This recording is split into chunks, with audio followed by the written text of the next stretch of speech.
Au lendemain du coup de force au Niger, les réactions se poursuivent à travers le monde. Comment est la situation au Niger? Comment réagit la population dans le pays et dans la sous-région? Éléments de réponse avec M. Akani Jirex qui vit au Bénin, voisin du Niger.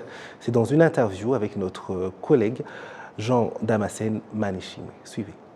Que la nuit du mercredi au jeudi, un groupe de militaires putschistes réunis sous le nom du Conseil national pour la sauvegarde de la patrie, CNSP, a pris le pouvoir et a dissout le gouvernement du président Mohamed Bazoum, ainsi que les institutions de la 7e République du Niger. Il faut noter que ce groupe armé a prétendu que pour des raisons de dégradation continuelle de la situation sécuritaire, de la mauvaise gouvernance sociale, et voilà les raisons qui les ont poussés à prendre le pouvoir pour remettre le pays dans le droit chemin. Et alors justement, je voulais savoir comment se présente la situation sécuritaire pour le moment. Est-ce que la population est calme, elle va à ses activités? Comment ça se présente? Oui, la population, elle est calme, elle va à ses activités. Mais hier, il faut noter qu'il y avait deux groupes de manifestations. Un premier groupe qui demandait le retour à l'ordre constitutionnel, qui a été rapidement dispersé par les forces de sécurité. Et un deuxième groupe qui applaudit et encourage l'armée à prendre le pouvoir et à poursuivre la lutte contre le terrorisme. Et justement, j'allais vous demander comment est-ce que ce coup de force est perçu dans le pays? Voilà, il faut rappeler déjà dans un premier temps que le président déchu, Mohamed Bazoum, a déjà essuyé 2 coups d'État dans le passé. Donc voilà le troisième coup d'État qu'il subit. Et c'était déjà prévisible parce que beaucoup d'analystes décriaient déjà la gestion ou le conflit diplomatique entre le président et ses voisins, notamment le Niger et le Mali, dans la gestion de la crise sécuritaire. Beaucoup également trouvèrent cette position radicale par rapport à la gestion de l'armée et qui était minée également par des problèmes de corruption et de détournement d'argent qui devait servir à l'équipement pour permettre au pays de faire face aux indélicats terroristes. Oui, donc on peut dire que les réactions au Niger sont mitigées alors? Voilà, les réactions sont mitigées. Le pays est divisé en deux. Il y a les pros et il y a les contre.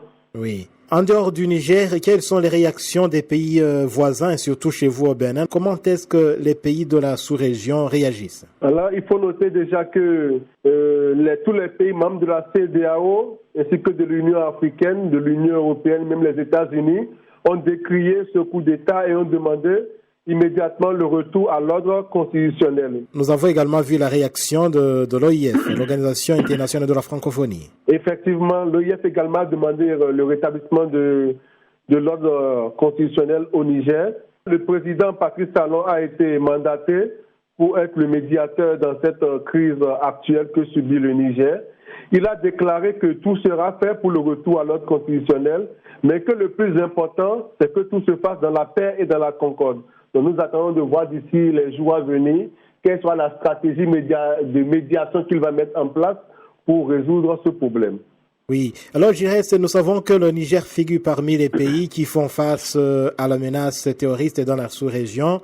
Et à cela s'ajoute un sentiment anti-français qui est déjà partagé par certains pays de l'Afrique de l'Ouest. Est-ce qu'on peut dire que cette action des militaires va contribuer à améliorer les choses? C'est ce qu'on espère, En tout cas, c'est ce que la population nigérienne espère. Il faut noter déjà que le Niger est au cœur d'un cercle de feu.